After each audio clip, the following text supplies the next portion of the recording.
I want to talk to the filmmakers, be like, what did you mean to make? What were you trying to say here? She just starts ranting like about her old past life, and I'm like, you're fully like just giving me exposition right now.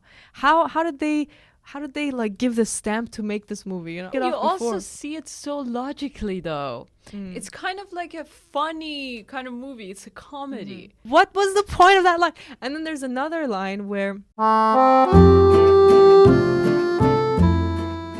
Hello everyone, welcome to another episode of the Plot Pals podcast. Yes. And talking about a very glamorous, controversial movie too. It's a classic, a beauty, an icon. I do have some things to say about it though, so we'll get to that. It's tough. Yeah, we might disagree here. But the movie is called Breakfast at Tiffany's. Based on the book Breakfast at Tiffany's. Yeah. So exciting. Exactly. And with the performance of Audrey Hepburn. Really smart of the filmmakers to start with that picture of the Tiffany, like her eating breakfast Yeah, outside that Tiffany's. was such an iconic scene. It's very famous too. Like everybody's trying to recreate that. Oh really? Oh, Yeah, we should do that, I feel like.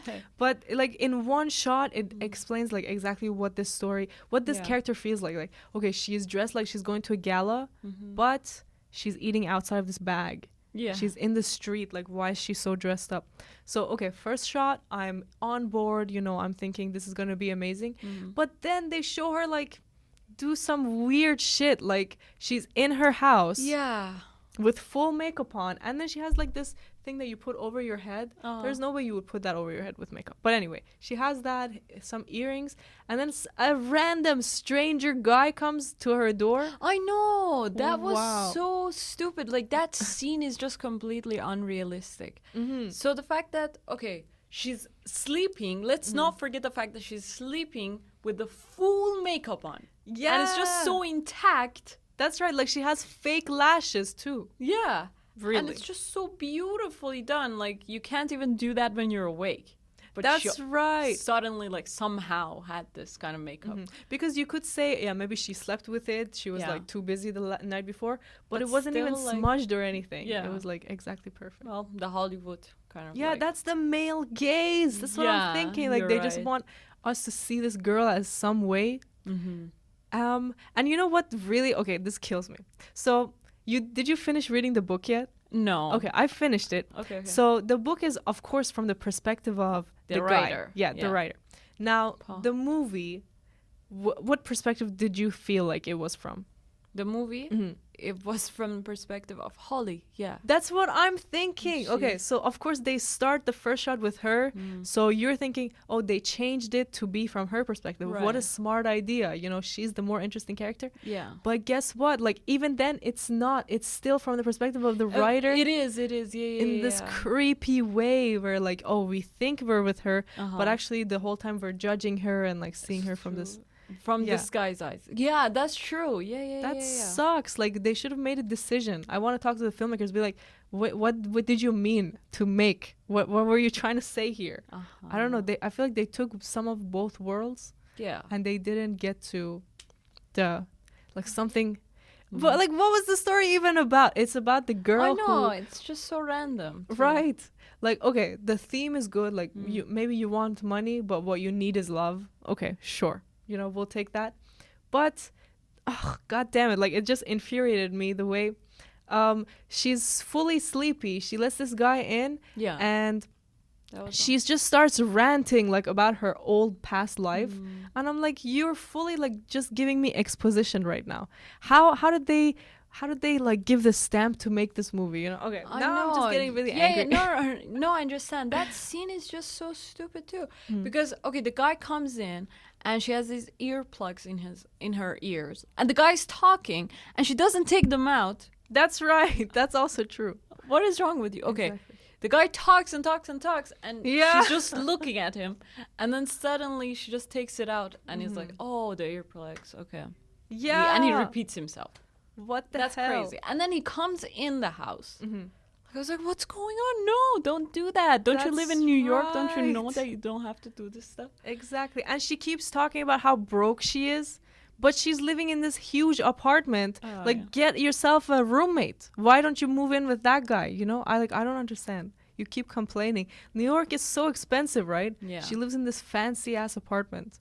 It I don't is, know. yeah. What's And it going was on? like, I read it somewhere that this kind of apartments were like really famous and really like upper class kind of thing for that time. These kind of like brickstone kind of apartments at that location, they were very.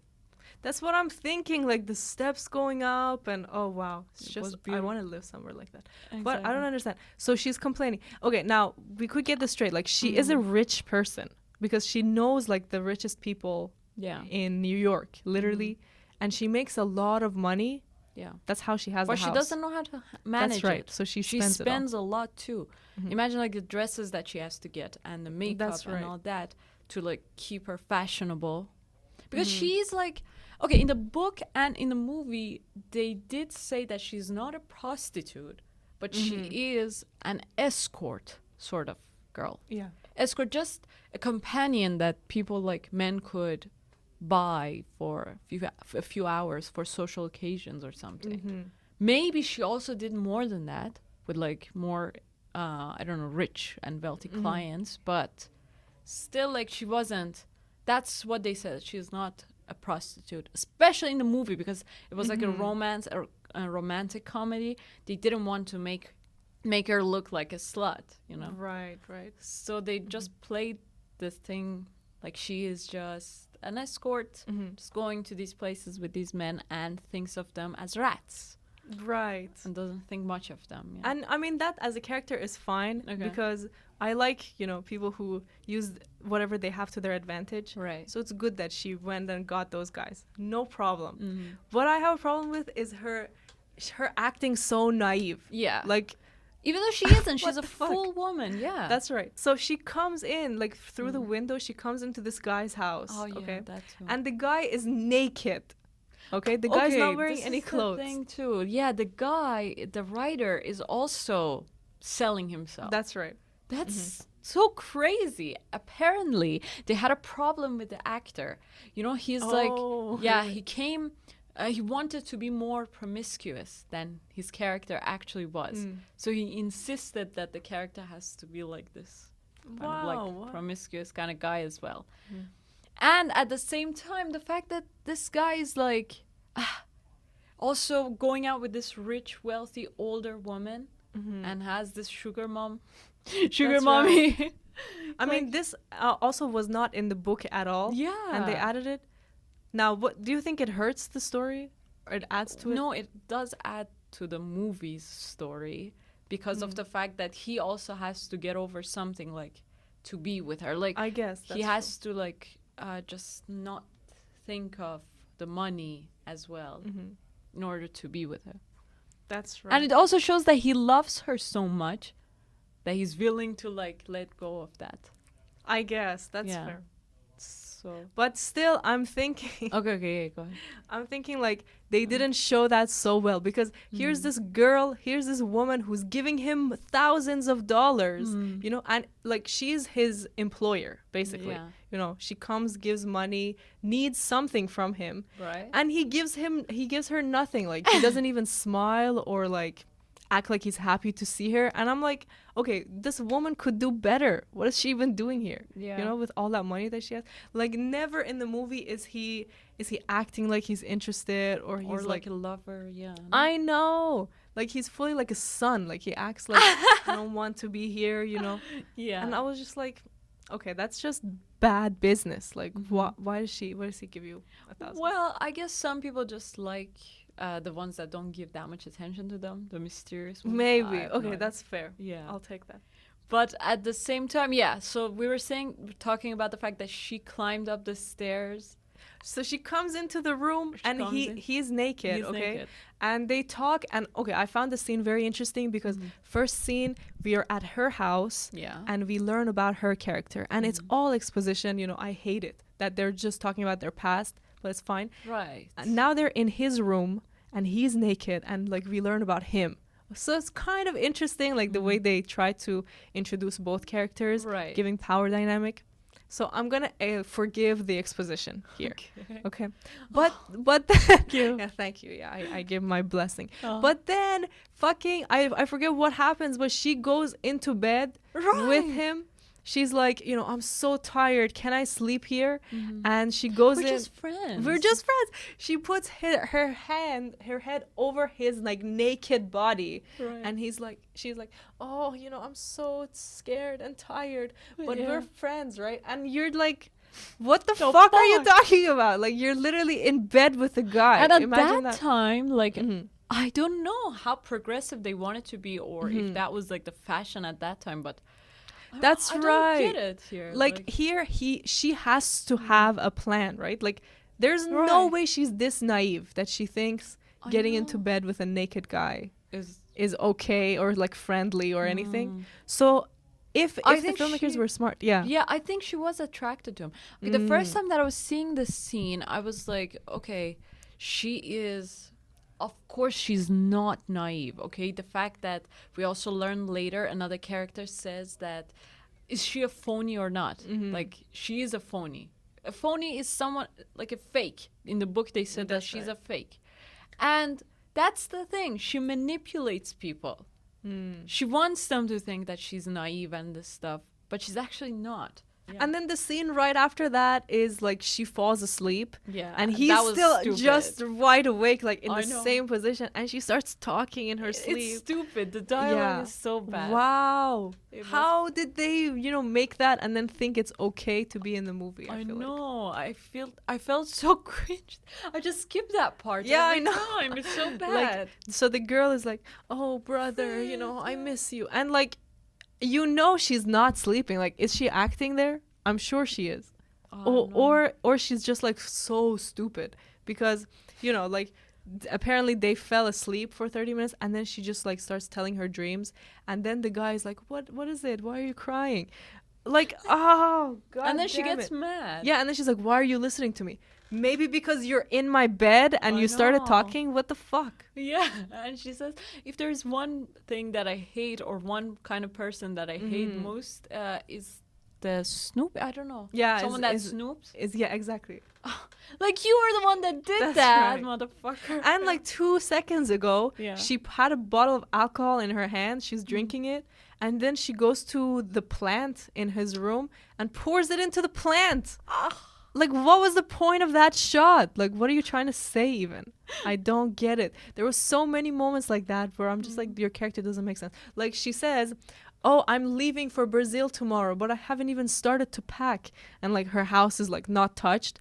And I'm thinking, why did they even put this line in? Like, who wouldn't pack if they're leaving the next day? Who wouldn't touch anything that's in their house? What was the point of that line? And then there's another line where they stole something from the store. They stole these masks. Sorry. So they put the masks on and then they leave the store and they walk all the way home.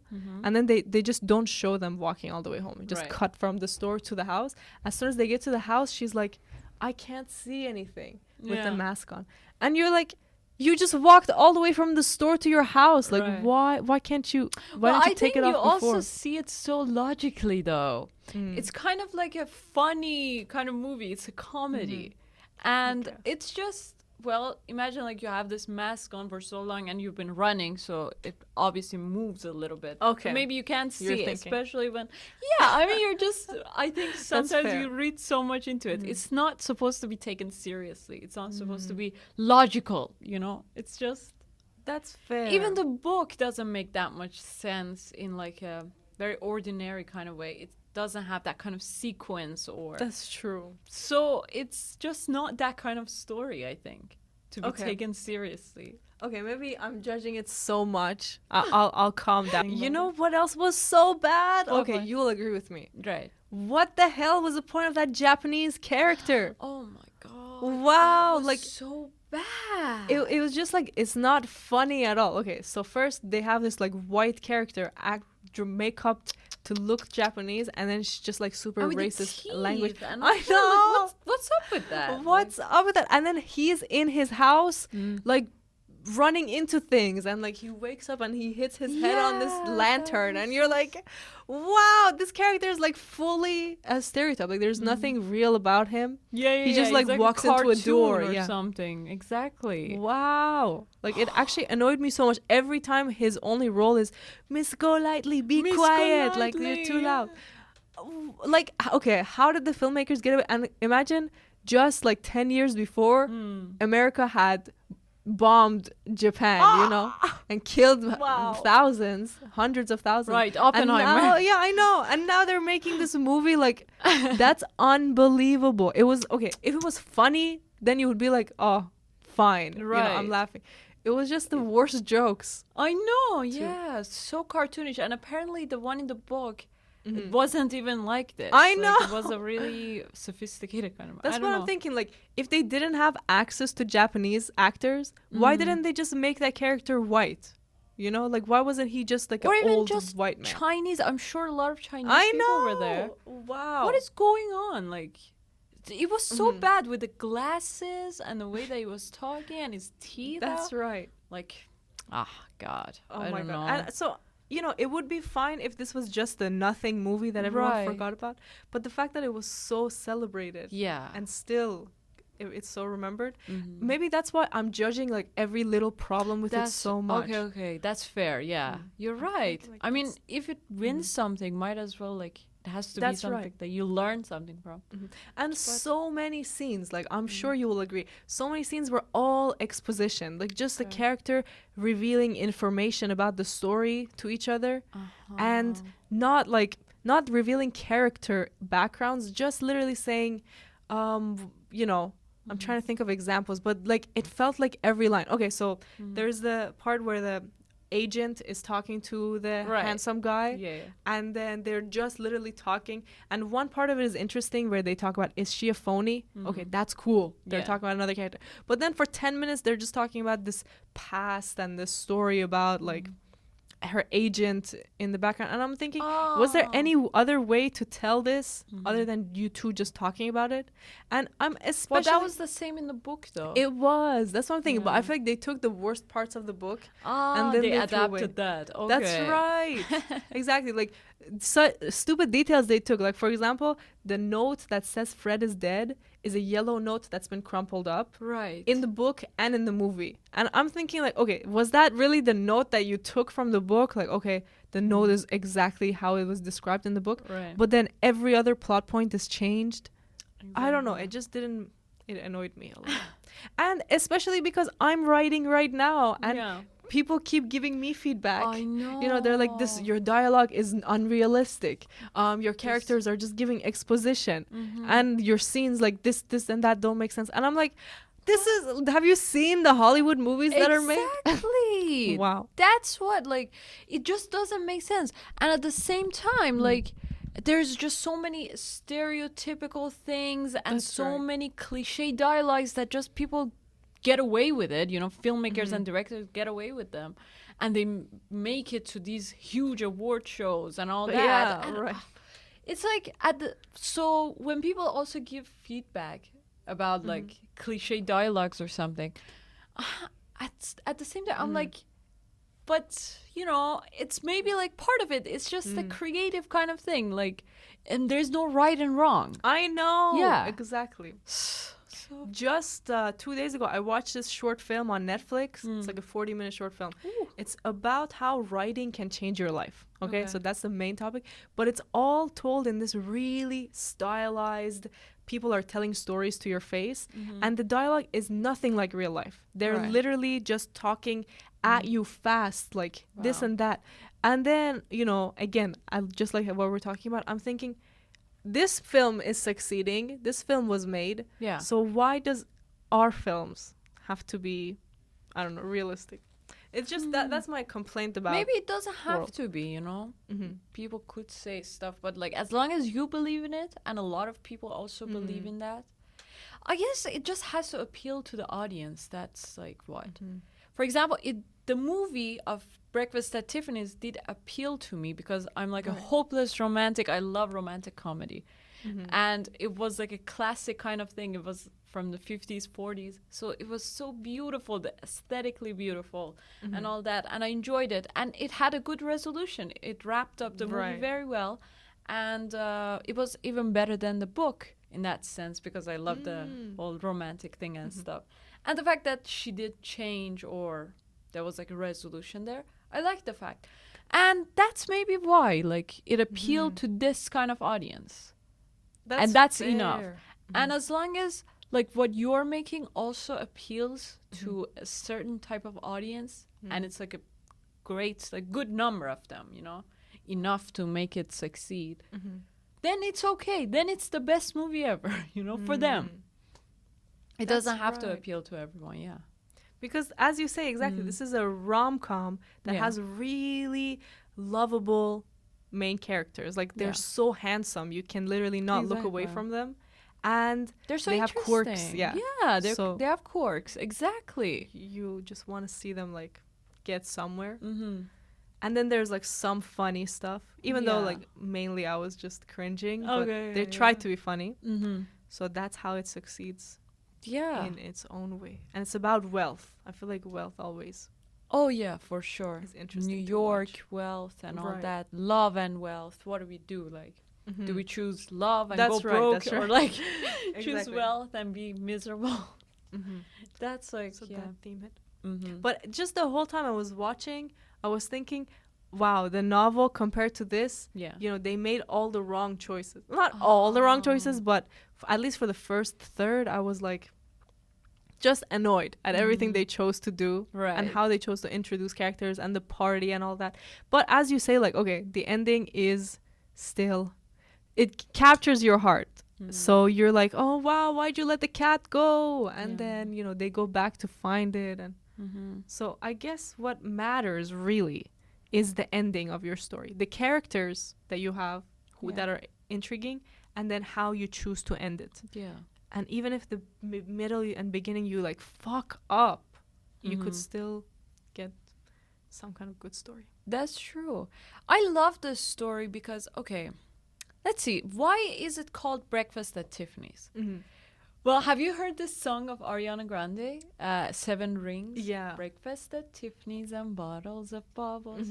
Girls with tattoos who like getting in trouble. Okay. Yeah. Breakfast at Tiffany's. So, well, you know, Tiffany's is a place that makes her feel happy and makes her feel safe.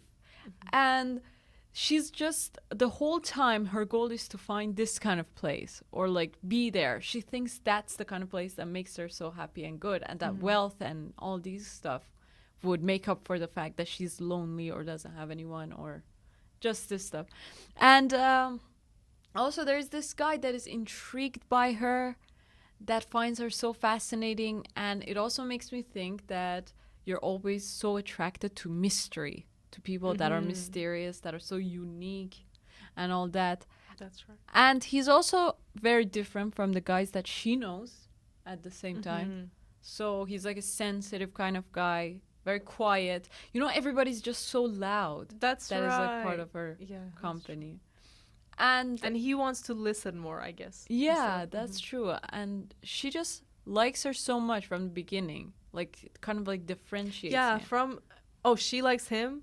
Yeah, like in a sense. I guess, yeah. She does say, you remind me of my brother. Yeah, and you're so nice and you're so sweet and all that. But I guess like she's always looking for that kind of person to protect her. I don't know. That's right. And then, yeah, well, I also love the fact that they say, oh, darling, darling. It's so good, right? They have to continue saying these things. Yeah, I love it. It's kind of like, what's the equivalent today? Like, dear? Baby, dear. But baby is too intimate. Like, she said it to everyone. Yeah, that's her Oh, thing. Darling. Yeah, oh, darling. Yeah, dear is right. Like, definitely, at least for Persians, they would say that. But yeah, but bro, oh no, it doesn't compare. Darling. Darling is so beautiful. Oh, darling. You should start saying that. I don't think I could get away with it. Like, hi, darling. It just sounds so insincere. But if you say it with a British accent, hi, darling. Hi, darling. That's fine. But yeah, I wish I learned the British accent while I was at it. Wow. You know, when you're it would learning be kind of phony English- if you just start talking with the British I know, yeah, exactly. If I started learning, when I was learning English, if I learned it with a British accent, oh God. You'd be happy? I would have been, yeah. Wow, but it would stand out so much. That's in the Canada. thing, that's why. Oh. That's why. Well, it's not too late. No, it is. Oh. The podcast next week is gonna be you with a Oh my a British goodness. accent. Is that a challenge? Yeah. Wow. Can you imagine? It would be so hard to watch. Yeah. It would be pretty weird, I would say. But no. Maybe it would be cool. Oh, darling. But like maybe the Hollywood accent, the accent the that they had, Mid-Atlantic. That's right. it's still like it's been a long time since I think they had that strong accent kind of. But still they had that, you know, in even this film. Yeah. They still had this kind of like transatlantic. And I'm thinking, like, did people actually talk like this, or is it mainly a movie language? Thing. I feel like it's mainly a movie language. There's no footage or no evidence to see actually how they talk. Like people talk at their house. There's no way they talk like this. Like, see, I'm gonna tell you what's happening. You know, that's so dramatic. I know, yeah. Why would you? Like, it takes so much energy. That's just right. to talk like that. Goodness. There's this scene that they do something that they haven't done before. I love that. That's cool. Yeah. And it's before breakfast, and they go to this. They each do something that each one of them suggests. So the guy suggests that they go to the library. And she's never been. Are you joking? What the fuck? Right? She's lived in New York for four years. Exactly. And But the fact that he brought her to the library just makes me think how similar we are to this guy, you know? We're the writers and the thing, you know? And the only safe place that we have is the library. Like, most of the time we come here. That's right. That's crazy. And, yeah. And it kind of makes me think, and because I love these kind of sensitive kind of guys, these quiet ones. But you would think that these people wouldn't be attracted to you because they like people like That's Holly. so true. Yeah, exactly. So it's like a cycle that will never resolve itself. I know. So bad. And then there's someone like so loud that we have to get with, apparently. Yeah. Don't you think? That's right. I think And we have that's to what... just be annoyed the whole time. Exactly. That's so fucked up. I don't want that. But we don't have to be with anyone either, you know? We could just choose to be lonely. Exactly, yeah. So, here's the thing. They go to the library and she's just so charming. Always compliments the guys. And it's the fact that she makes every guy feel so good about themselves that I love about her character. You know, every guy that she interacts with, she's like, oh, darling, you're like this and that. That's you're right. the best, you know. You're just so good. He's the best writer here. And, That's right. And she recommends him to everyone. And no matter who she talks to, she's going to, like, make them feel really good about themselves. So that's again, that's again, like, reminds me that seduction is all about making others feel good and making them feel, like, really big and important. But you know, she doesn't do that with her friend, Meg. Remember? So at the party, Meg is the girl who's like a little weird talking and she has the rich guys with her. And then, she's a girl. Yeah, that's right. So she gets drunk. Meg gets drunk at the party. She gets so drunk that she's going to fall and, you know, pass out. Right. And fucking breakfast at Tiffany's is like, timber, and everyone clears and she falls on the ground. And I'm like, all you had to do was hold your hand out. There's no way, like, you actually hurt your friend there. So I'm thinking, Well, she doesn't like her, though. I guess. Yeah. She even says that she's so annoying or something like that. Yeah. Oh, you know, that's fair. Because in the book, they're roommates. So I was thinking about that. Oh, really? They're roommates for a period of time. Okay. At least. But so I was just like, wow, like, you're actually an asshole. There's no reason for you to make her fall. Yeah. But I don't know. Maybe if you hate someone.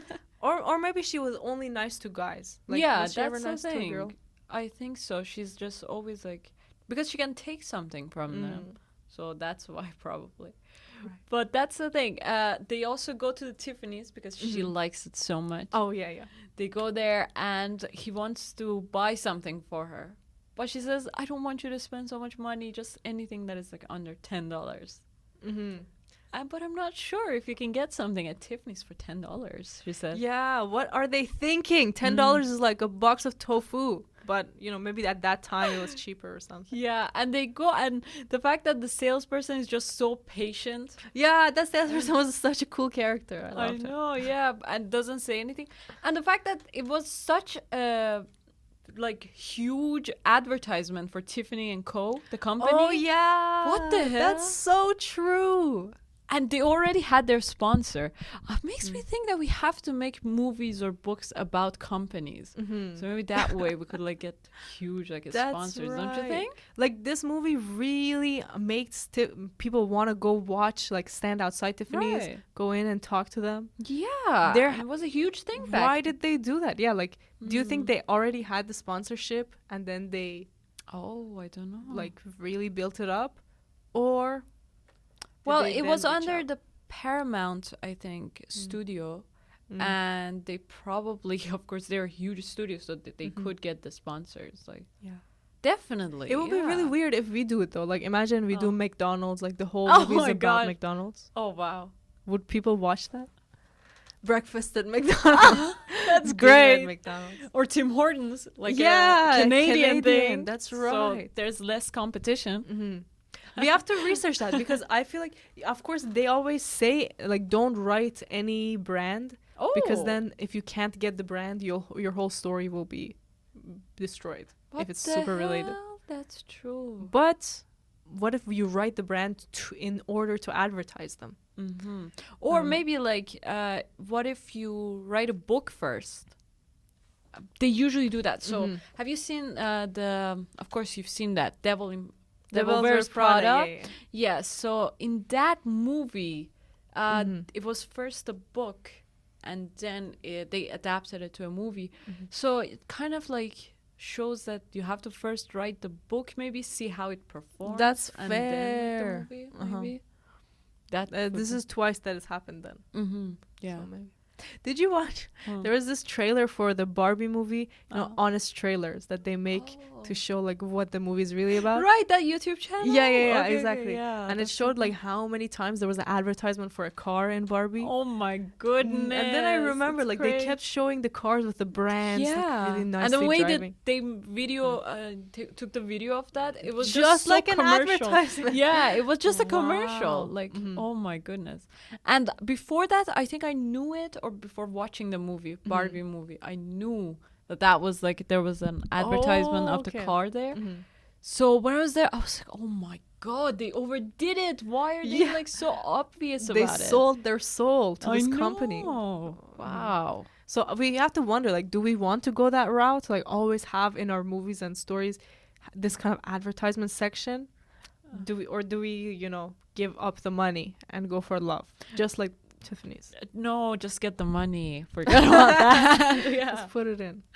I mean, you're working on the movie and you're putting all your soul into it. Might as well like get that bag, you know. I guess as long as it's not so obvious, because like a lot of movies do advertise, but some are not that obvious.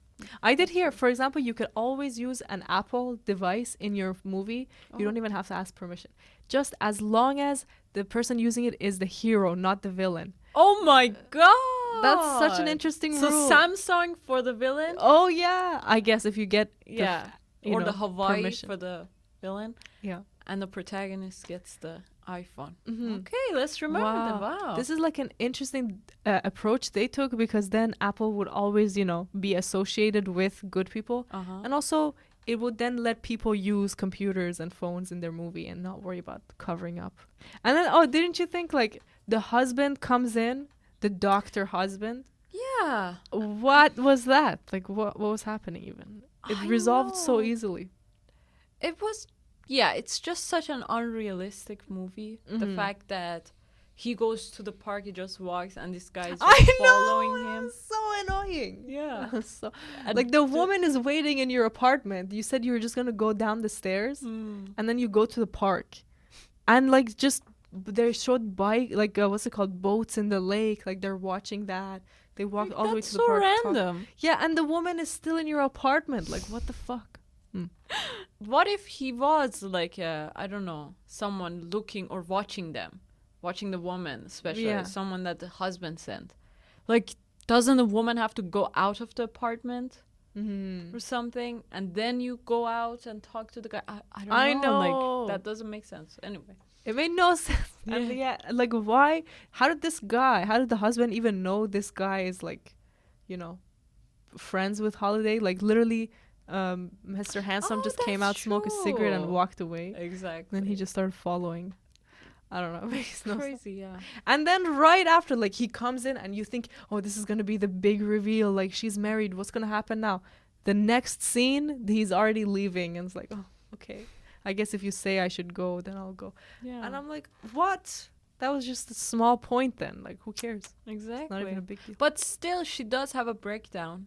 And it's her past and stuff that gets revealed. And the fact that this writer guy also sees this side of this girl, of Holiday. Sees her, actually, like, gets to know her name, her actual name. Lulu May. Beautiful. Is it? Lululemon. It's like that. Lulu May. Not bad. Yeah. Holiday is better, though. Holiday. And then she gets really drunk. And they go to the strip club, apparently. That's right. I was thinking, like, wow, they just put this girl getting stripped down to, like, attract the audience who's watching the movie. But then I was thinking, it's kind of deep because, Holiday is doing what she's doing, just in a less extreme way. Of course, Holiday's getting the attention of guys, right? But not with getting naked, with other ways. Yeah, and the fact that she is also judging her. That's right. She's like, oh, do you think she's talented in a deep and meaningful way? Yeah, exactly. And he's like, well, no, but she's talented, but not in a deep, meaningful way. A superficial or vain way, yes, but not in a deep and meaningful way. That's right. And she's just... And do you think... Oh, and there's this iconic line that she says that if I had her money, I'd be richer than she is. That's right. It's so funny. Like, what does that even mean? I have no idea. But I know that this was, like, even before I got to know the movie, I did hear this line and saw a clip of that, of her saying that. I don't know. Like, you spend so much money. There's no way you would be richer. Literally, you spend all your money on your clothes and your shirts. Well, she's drunk at that time. I guess, yeah. Yeah, and right then when she says this stuff, he just knows that she's so drunk, so he just takes her home. So right. They go, and then they have a fight again. She's drunk and says some things that she shouldn't have said. Why did she even say that? Like, it came out of nowhere. She's like... She says, go bring me some more alcohol. Yeah. And he's like, that's bad for you. And she says, oh, then I'll pay you if you're doing that. You should be used to getting money for a moment. And I'm like, you're being so dramatic. Like, literally, he went to a drink with you. Yeah, there was just no reason for her to say that. It was such a bad line. So cruel, like, in that sense. And she is used to getting money from men. Like, what are you even talking about? $50 for the powder room? That's right. Well, okay, the thing about powder room, I did wanted to know more about it, so I researched a little bit. And at that time, well, powder room was okay. The restrooms or washrooms that they had and women would go to, they had to tip someone, the servant that was there. And these guys that she escorted them, these guys would when she wanted to go to the ladies' room, they would give her some money, but because to show that they're gentlemen and they're really generous, they would give $50 to her. Wow. For the tip of the servant, which would be a few cents, I imagine. Oh. Yeah. And even in Iran, we had that. If you would go to public restrooms, there was a servant there that you had to kind of tip. That's right. As much as you could. But yeah, that was the thing. And then maybe that was what happened there. And also they had powder rooms. Apparently in the bathroom, there was a part that they had oils or brushes or something a makeup to fix room. Yourself Jeez. up. Yeah, that's so sexist again. Isn't it? Okay, you go to the powder room, make yourself look prettier because you're not pretty enough right now. Is there a powder room for the guys? Or maybe she wanted to go. She would say, okay, I have to go to the ladies' room or the powder room. And he's like, okay, here's $50 for the powder room. Wow. Yeah. go there and fix yourself up. And as well as the fact that this also shows that this is the money that she would get for spending time with them or even sleeping with them after that. You know, in the book, they do say she only had sex 11 times and also that she's pregnant. What? So she got pregnant with With Jose. who? Oh my And then Jose left her. But then the baby, I think, got aborted at some point. Oh no. So I don't know. Like, there's just too many things going on. Oh my god. She was just such a problematic character. So many. I know. And you know, so they go to the prison. They go to jail at some point. And why is she so chill about it? Like, she's literally being imprisoned for helping a drug dealer. And she was smiling at the reporters and, like, posing for the photos. And it's just, like, a lot of the things she did was, like, okay, you're acting. You're acting as this interesting character who's, like, weird. Instead of you are. But as you say, like, that's fine still. Because we're watching, maybe if we're watching for Audrey Hepburn. We just want to see what she's going to do with this character. Right, yeah. I don't know. Her character is just so unique. And that's the thing about this story that makes it so unique. Her character is just so amazing. It's just not a very normal kind of character that you would see every day. And the things that she says, the dialogues, the quirks and all that is just... You kind of wonder how the writer came up with this stuff also. It's... I don't know. The writer was a male, so that annoys me a lot. Yeah, and also was thinking about the same thing because, you know, they always say that male writers write women in a certain way and women writers like, write men in a certain way. It's not realistic, both of them.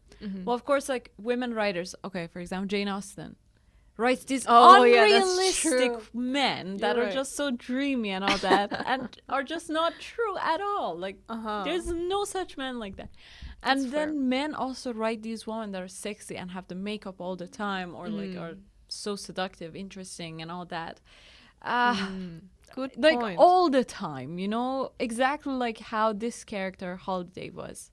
She was always having this makeup on. She was always interesting, intriguing every minute. That's not realistic. Oh, and she's sitting outside her window with her guitar out and like singing.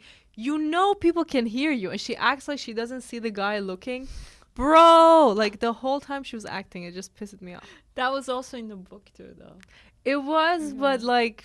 I feel like at least in the book you can imagine it how you want. In the movie, like she's straight up sitting in the same staircase that like she just went up, you know, so she knows he can hear, but she acts like I'm just a dreamy girl.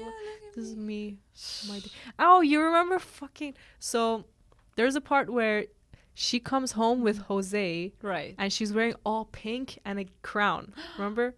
She's like fully looks like a doll. She looks like a Barbie. Yeah. And then I think she comes home and like starts to cry. Oh yeah. So like her brother has died at that point. And she just looks like the biggest damsel in distress. That pissed me off as well. Well, wouldn't you like... Yeah. Well, I felt like it was too dramatic, the way that she acted. It was just so stupid. Because, well, of course, people act differently when they hear this kind of news. That's right. But the way she acted was just so bad, just breaking everything and doing that. Yeah, and then maybe she was crying on the bed. Maybe you would get like quiet at that time. I don't know. Yeah. But still, I don't think we can judge that character. She has so many problems and traumas, and the only person that she loved in this world was the brother. I guess that's fair.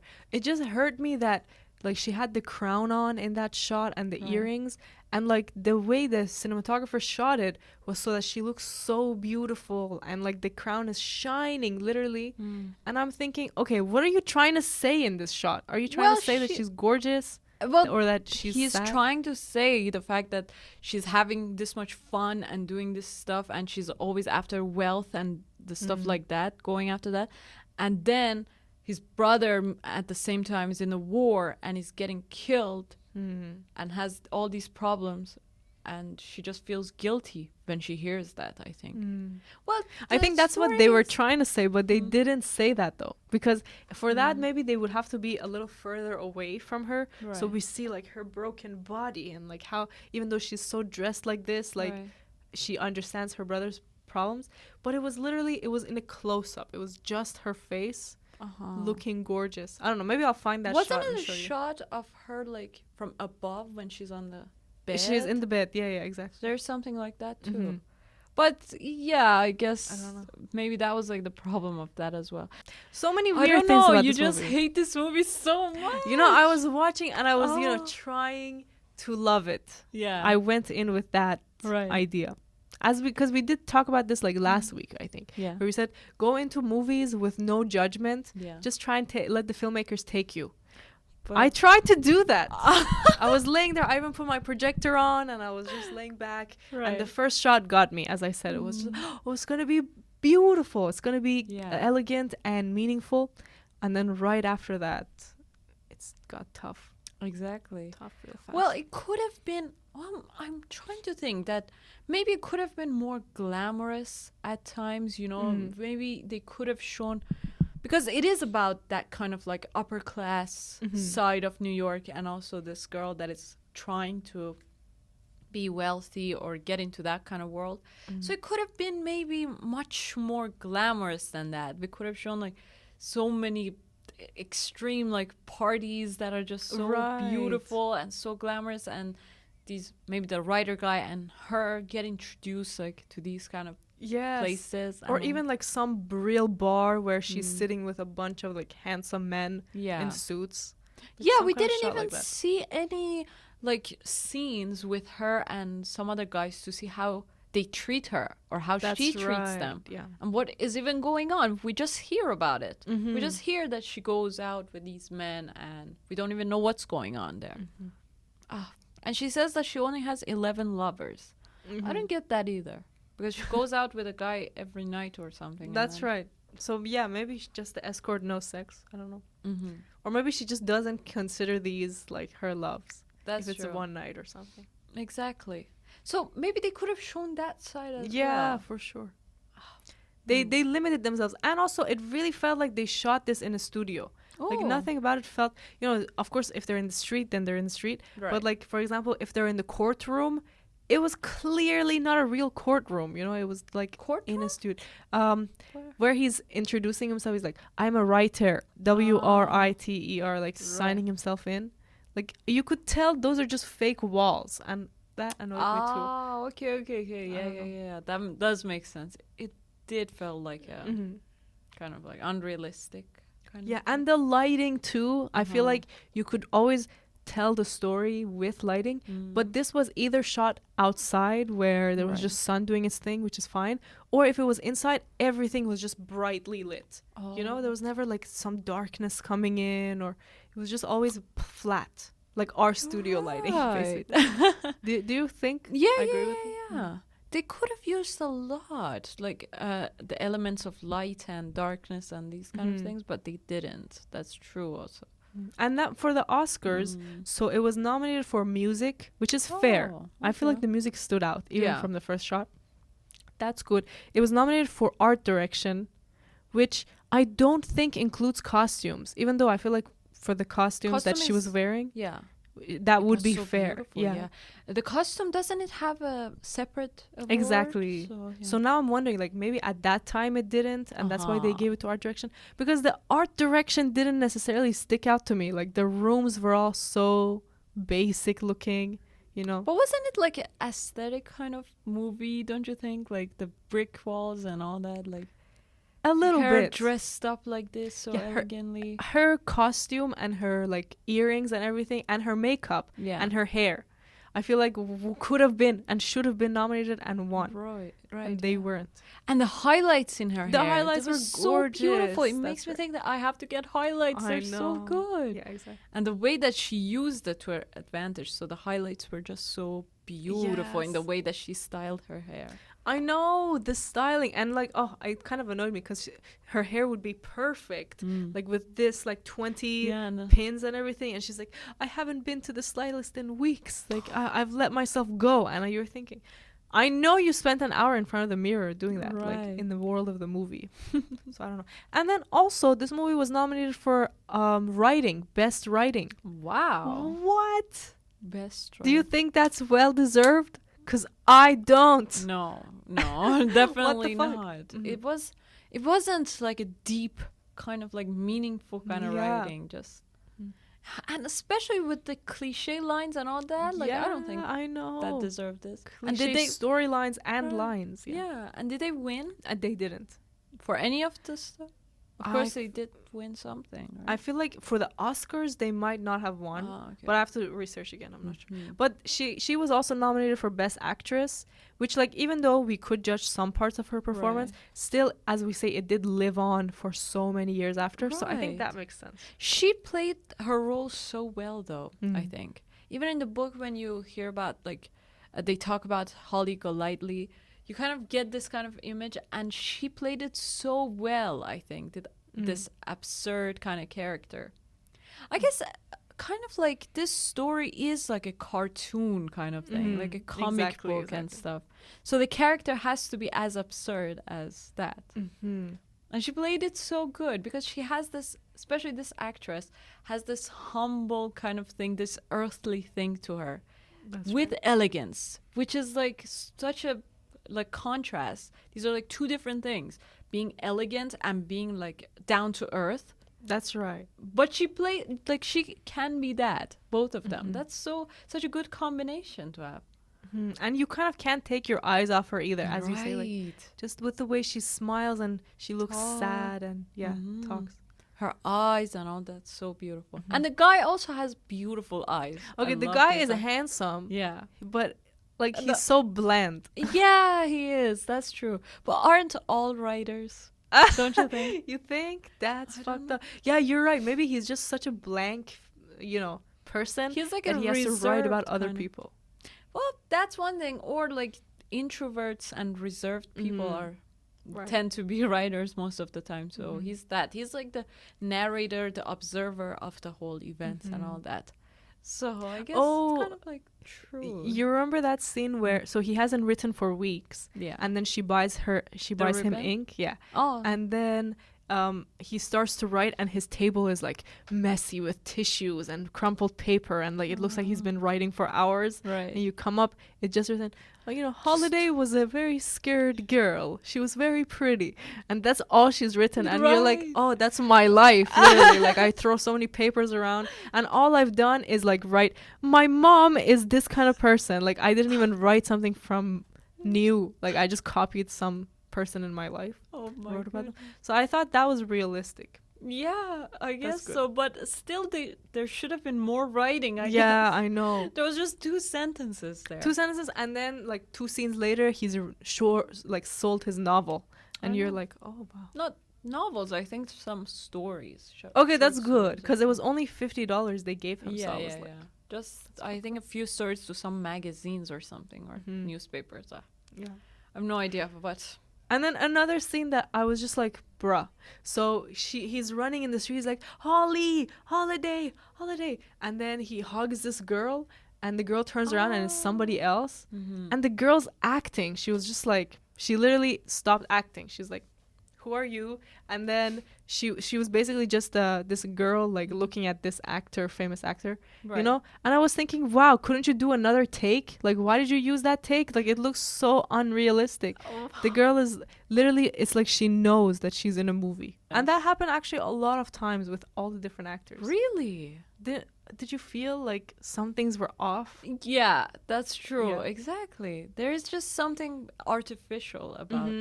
That's right. Like exactly what you said. It's like a cartoon. That's what it felt like. Yeah. Well, he apparently just falls in love with her, and they kiss, and he is just so like enchanted by her, and then he can't find her anywhere, and just goes around New York looking for her. Right. I guess like that's what you do during that after time. You fall in love. Yeah. Just run around whole New York everywhere. Holiday. Start Holly. hugging girls. I don't know. Yeah, Do it. that's a good way. And then They found the ring from Cracker Jacks. You know, that's fine. I'm not mad about it. that was It's just cute actually. The fact that he found the ring, but also the fact that he found it from this doc guy, the husband. Oh, he gave it. Well, He gave the Cracker Jack. yeah. Oh. That's where he found it. So it's like the two loves of stable loves of Holiday's life Right. were like disconnected. They led to this one ring. Right. That's That interesting. could be something, yeah. So he just gives the ring to the Tiffany's and they carve it. Would they do that? I doubt it. No, they wouldn't. Yeah. Shh, what the heck? It's just so weird. I know. But still, like, they just wanted to show that, our salespeople are the best. We're just so nice That's that we right. even consider the poor people. Yeah. But they wouldn't do that. No. Why We would should you try that experiment. Like, take Yeah. it to Tiffany's. Exactly. And film it and just prove it, just as a proof Yeah, of the right. fact. Okay, so we're here for the lady. We're coming to get something. But she doesn't want any diamonds, because that's tacky for her age. You do understand, They would throw us out at that moment. Right, Like they would. exactly. And then we say, but we have like a limiting budget. $10? $10. Bro, get out of here. Well, at that point, I'm sure they'll know that we're quoting this famous movie about their company. What? You know? Maybe like everybody that works there might as well. Yeah, like that's their orientation. They have to watch that movie so they know how to act. Amazing, yeah. I don't know. Like this movie, Mm. is it perfect? No. No. Is it my favorite? No, It's like in I'm terms of scared of you. I can't even say. in terms of rom-coms, it has a long way to go still. Right. But in terms of creating a character that at least you're intrigued by, even if you Yeah. kind of like hate how they act. So I think they did a good job with creating an icon. Of course, I mean, Right. I don't even think there's so many posters of her to put on your walls and everything. Maybe we should get one. Yeah, too. at this point, like a They're- tiny one. Like this. No, come That's on. what it deserves. As Beside, long- it has to be this long. I'm super judgy because imagine this movie. It was like 1 hour of you don't even know what's going on. They're in the Right. woods. So I think it's just tough. Oh wow, It's hard to say. Well, let's talk about also at the end of the movie what happens and stuff. So Jose just leaves her. Right. But doesn't he leave her for a good reason? Because guess, he's going to be president Right. of Brazil. And she's literally a call girl who's gone to prison. You know? Yeah. Like Jose thought, this is going to be a fling for me. You know? Even though I love her, like I can't marry her. Right. So I think that's totally fair on Jose's part. That's true, yeah. And I can't even imagine she thought that she had a chance with him That's right. as a wife, Mm-hmm. But anyway, like, she's just so invested in that. And when she gets that letter and reads it, she's just so disappointed. And then there is this beautiful dialogue at the end, which I love a lot. Because it was so thought-provoking the first time that I saw it. And it was like many months ago. That I saw, one clip of this part of the movie, and I didn't even know what the movie was called, but it just got me thinking. So the guy's like, well, you call yourself a free spirit, or like he says that, okay, I love you, and she says that, but I don't love you, or something like that. No, you think that I belong to you if I like love you and stuff. And he's like, no, people do belong to each other. And she's like, no, people don't belong to each other, and we're free to do whatever we want. And he's like, no, you're wrong. People actually do belong to each other, and they love each other, and they have to like make sacrifices and stuff. And then he gets out of the cab and he's like, you think you're a free spirit and you think that you're so free and so wild, but let me tell you something, you are also captivated, and you're also in your own prison that you've created, the prison of yourself. And you have to let go of that and let others love you and be safe and stuff like this. So he says something like that, and it got me thinking, because I also want to be like, I also want to be like think of myself as like this wild thing that nobody can capture. Can't be tamed. Can't be tamed. Even though I'm like the tamest sheep in the whole. Yeah, but it's just like, I just think of myself as like, I can't be like, I'm not gonna love anybody that way, at least not now. And I don't want belong to anyone.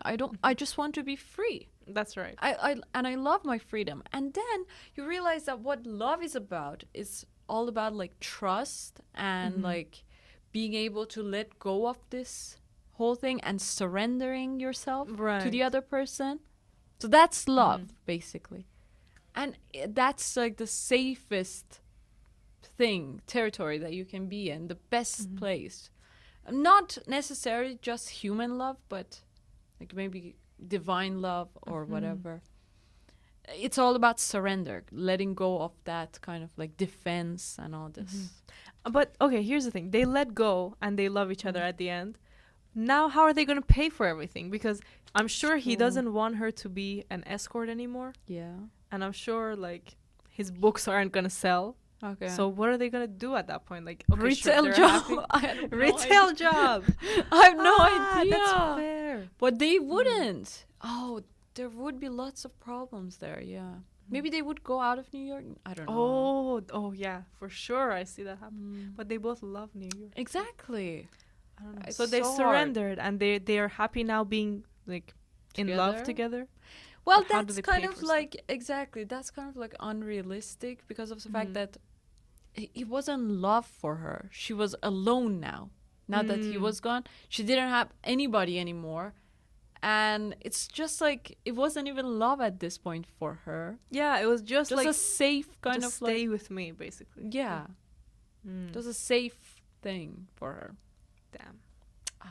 I don't know. Yeah, and it's just, that's why it's like a Hollywood ending, like a typical Hollywood ending that has the good kind of like happy ending. Yeah, I guess that's why I like the book ending better, where it's realistic. She goes.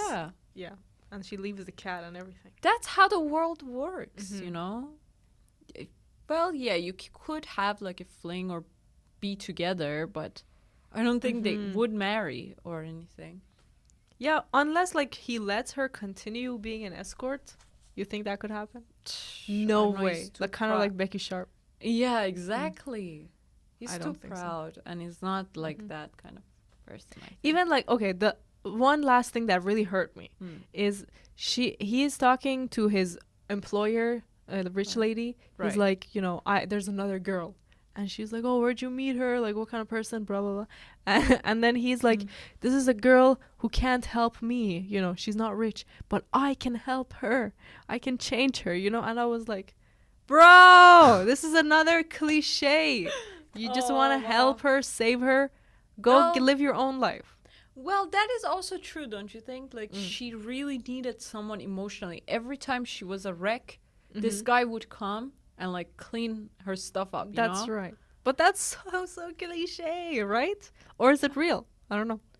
I mean, realistically, would a guy do that all the time? Well, if he had feelings for someone, they would want to help them at all times, like emotionally, you know? She didn't need someone like financially that way. Like she had everyone at her tip of her finger.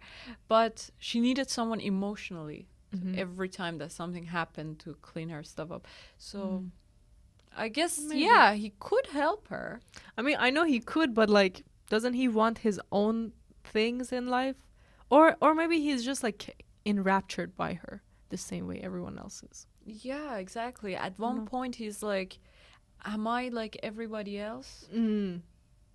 But I'm different. You belong to me. I didn't like that part. Oh, yeah, exactly. You belong to me. He just says, but I love to. Of course you belong to me. Like, what the heck? I love that. And then she's like, and you think, that's what everybody thinks, you know? That was good. What do you think? That is what everybody thinks. That's like something I think of that kind of like part of history that people It's want to just possess women.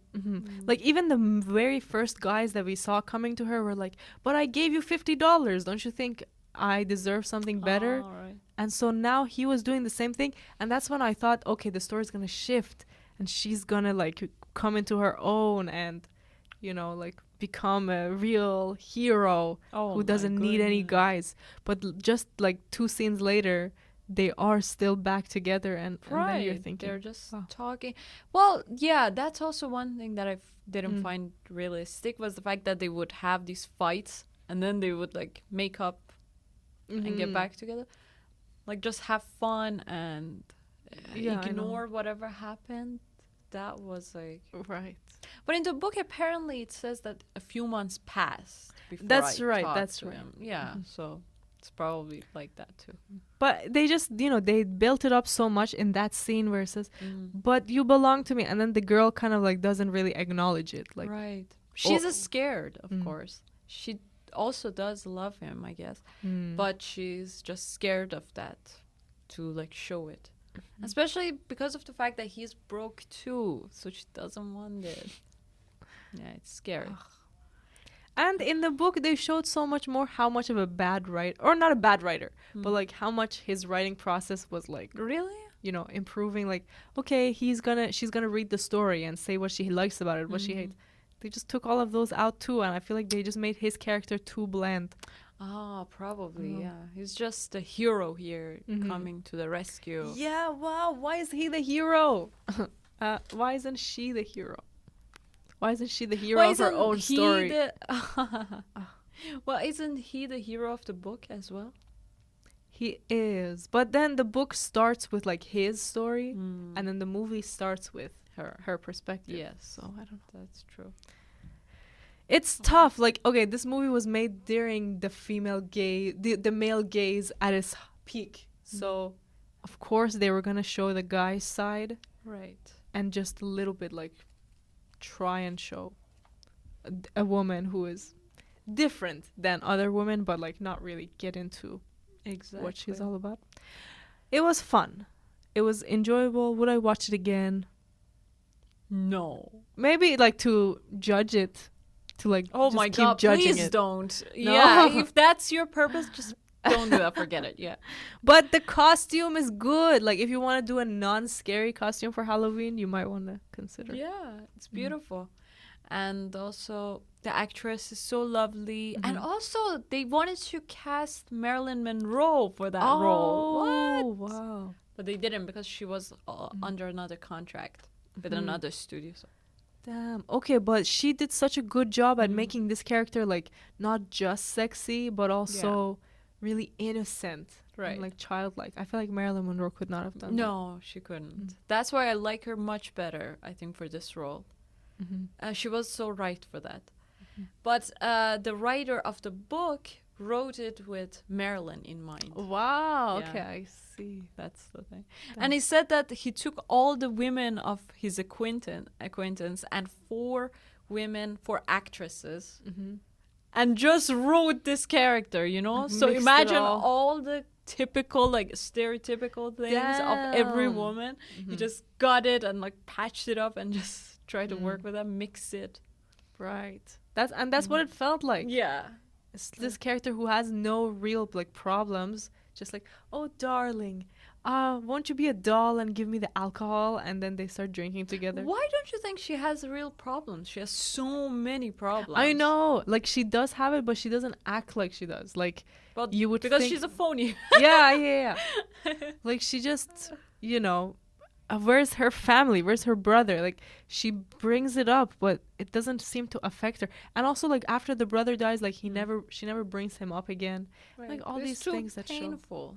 That's the story. Breakfast at Tiffany's. Breakfast at Tiffany's. Sometimes, you know, there's movies where we have conflicting ideas on. Right. Or sometimes one of us gets really angry about it. That was today. But you know, like I feel fine. I think it's really good to know like whatever people think, but I think you were also provoked because of that psychology class. That's true, you're right. And that guy was like, talking about the whole male gaze and all that. Yeah, saying like, wow, this male gaze, like, do you think there could now be a female gaze that could kind of change and destroy the world as we know it, and blame guys for things that they haven't done. And then every woman in the audience in the class was like, for things they haven't done, what are you talking about? You know, if you get blamed, you deserve it. but like, you know, it's also not as black and white, I know. But in this movie, like, if you watch, you could clearly see that it's a guy's eyes who's made this movie. Well, the writer was a guy. Yeah, that's right. And at the time, the director was a guy. And that's right. It was like a male-dominated industry. So, yeah. I guess we can't really expect much from it. But I think it was like, well, I think the characters were like psychologically were so realistic, kind of. Their problems and conflicts were realistic. You would expect someone like her that seeks this kind of goals would have this kind of problems. So I did find it like these kind of people exist and they're real. So even like people right now, women like that exist everywhere. And not with the quirks and all that, but of course, like with these kind of problems and conflicts, those that have family problems, they tend to seek male validation maybe much more and stuff like this. And there are men that are fascinated by them all the time. Like that's right, yeah. So that happens, I guess. It's real. Like the characters are realistic with their problems, but the way that it's shown in the movie is unrealistic as hell. Yes. And the thing is, like, I enjoyed watching it, but would I watch it again? I don't know. I would watch some clips of it again, as I said, like short parts of it, some scenes, but not the whole thing. I couldn't go through the whole thing. I don't know why. Right. Just at least even judging movies sometimes is really fun. Yes, exactly. And at the end, at least there was a resolution that she got to her safe place somewhere better than the Tiffany's. That's right, yeah. As we said, like, ending was solid. Right. She got the ring, and it was carved at Tiffany's. Yeah. And it was by this guy. And the thing is, like, it's all symbols and stuff. The fact that the ring is a cheap one that he got from, like, a cracker box. Yeah. But it was carved at Tiffany's.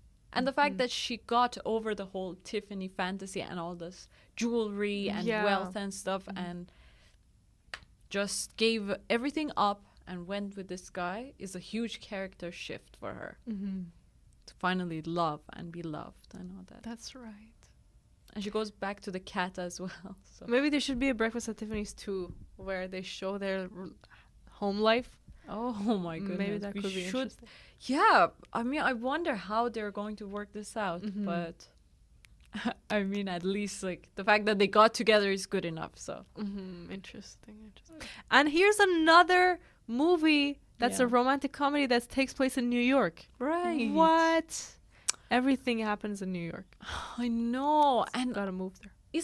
Don't you just want to go to New York now and wear these dresses and these hats and all that, and with these jewelry and walk in the streets? You would stand out so much still, even though like people dress nicely. I know, but still, like, wouldn't it feel so good? If you're like two people, I would say definitely go for it. Yeah. If you're alone, it's like a little weird. That's true. Yes, but why don't we dress like that anymore? It's so beautiful. Yeah, wear kind dresses of all the time. Like even today, you know, I was thinking, should I wear fancy shoes and stuff? But then you think it's not practical. Yeah, it's not practical. Exactly. I was just battling with myself too, but like at the end, I'm like, no, that's not comfortable. But we'll get to that. So first, the week we had another acting class. We did. Wow. Yeah, that was tough with so many weird exercises. So exciting. Yeah. You know, that story the play that we did made me realize like how desperate I am to get like some kind of reaction from people, because as we were doing it, you know, like we were trying to be funny, we're like throwing our shirts, whatever, like acting like this and that, and I was just like thinking, man, no laughs, huh? Wow, that's so painful. Right? or like no reaction. Wow, so true, especially because there's a silence there. You're not saying anything, you're just miming, you're just pretending. And nobody is speaking, there's no sound whatsoever, so it's awkward. Right. It could easily get awkward. And when you don't get any reaction, especially for the parts that you thought would be I so know. good, Exactly. you get discouraged, you know. Super discouraged. But at the same time, like, this happens every day to everyone. So, like, you should accept it. Like, for example, in this movie, Breakfast at Tiffany's, there's many parts where the girl breaks down and she's crying and, like, bad things have happened to her. And I'm thinking that the director and the filmmakers wanted the audience to feel sad, you know, of course. Right. But, like, I was just watching and kind of Like, just laughing, like, okay, oh you have big my- problems. Oh, All right, I wasn't okay, laughing, okay, but I okay, was just yeah, like, yeah. you know, I I know, wasn't yeah. invested in the characters Right. that much. So then, you know, imagine if we watched it with the filmmakers, they would be like, wow, this audience didn't appreciate my film. But still, it was like an Academy Award nominated film. So Right. I feel like we should accept that that sort of thing happens. Because I was telling you, like, my whole life purpose has to be getting people to laugh or cry. Exactly. Yeah. So then, like, when you don't get that, you just feel so But lifeless. also consider the fact that this was your first time acting like in guess, front yeah. of audience. Is it?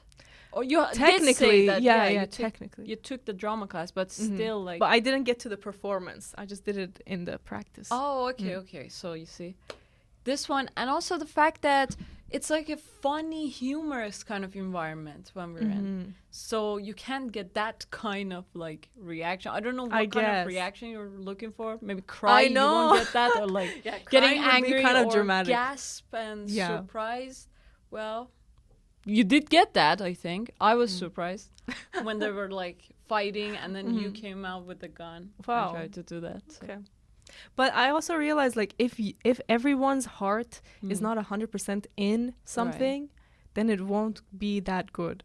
You're right. You know, it's like hard to, because we are all trying our best to make it work in those 10 minutes, but there was some doubts in all of our minds. At least in my mind, there was like, okay, what's this character's motivation? Why is it so like cliche or whatever? We're thinking these. And it makes you think that could happen for anything else too, for a short film, for a song you're writing with someone. Right. Anything, like if both people don't have their heart in it fully, Yes. then probably it's not going to be. But I don't know how to make that work. Like, okay, I'm talking way too much, but there was this short film that won an award recently. It was from my school. 2 years ago they made it. Wow. And it won a $30,000 award. Oh my goodness. Okay. Yeah. And the filmmakers are saying, you know, thank you so much.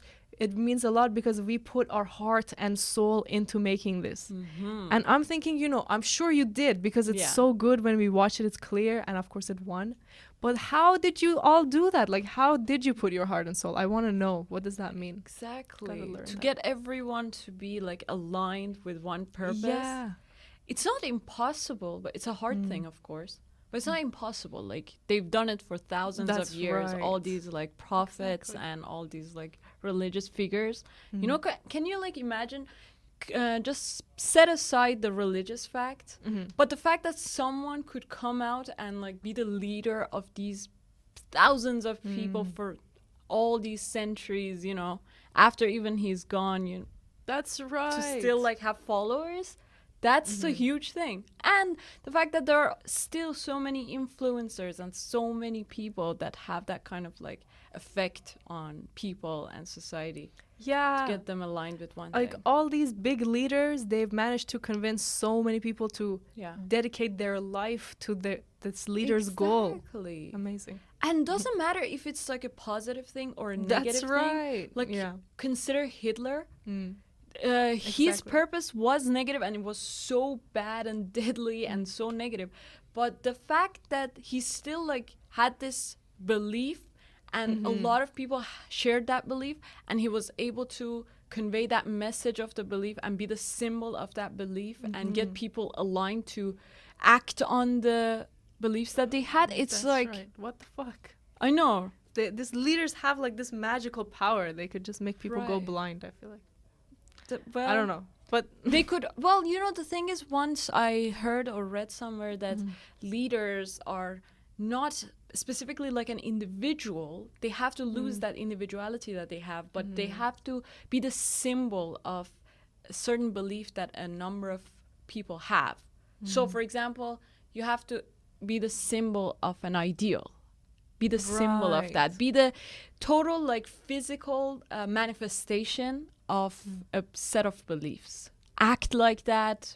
believe like that. I don't know. Talk like a certain person that has that kind of belief. It's so tough. And don't you think kind of Holiday Golightly did that? Golightly. Golightly? Because she managed to get so many guys to come to her religion, almost like. What that's true, because seduction and that kind of like leader, being a leader and seducing people are the same thing, you know? That's right. If you want to be a good leader, you have to be a good seducer as well. Very nice. So let us know what you think about Breakfast at Tiffany's. Do you hate it? Do you love it? Is there things that infuriate you? Is there things you fucking want to go back and watch again? Let us know. Yeah, definitely. Let us know what you think. Do you agree with me that it's like a lovely, good movie, like at least it's a good rom-com? Or you're just so annoyed and you're like, my blood is boiling. I don't get the choices that they made. You know, the Oscars are wrong. They should throw it out. Fuck. Why is this movie so famous? Is that how you feel? Or do you feel like it's pretty good? Yeah. Let us know, okay? Because I'm trying to get some votes here. Okay? Yeah. Vote for me. Show with emojis. Yeah. Don't vote for Anna. Wow. It's good. It's a good movie. It's not bad. But, you know, there's things to talk about. Right. Okay. So let us know about that. And thank you for listening. See you on TikTok. See you on Instagram. See you on YouTube. And see you next Saturday. See you next Saturday. Thank you so much. Have a great day. Bye, pals.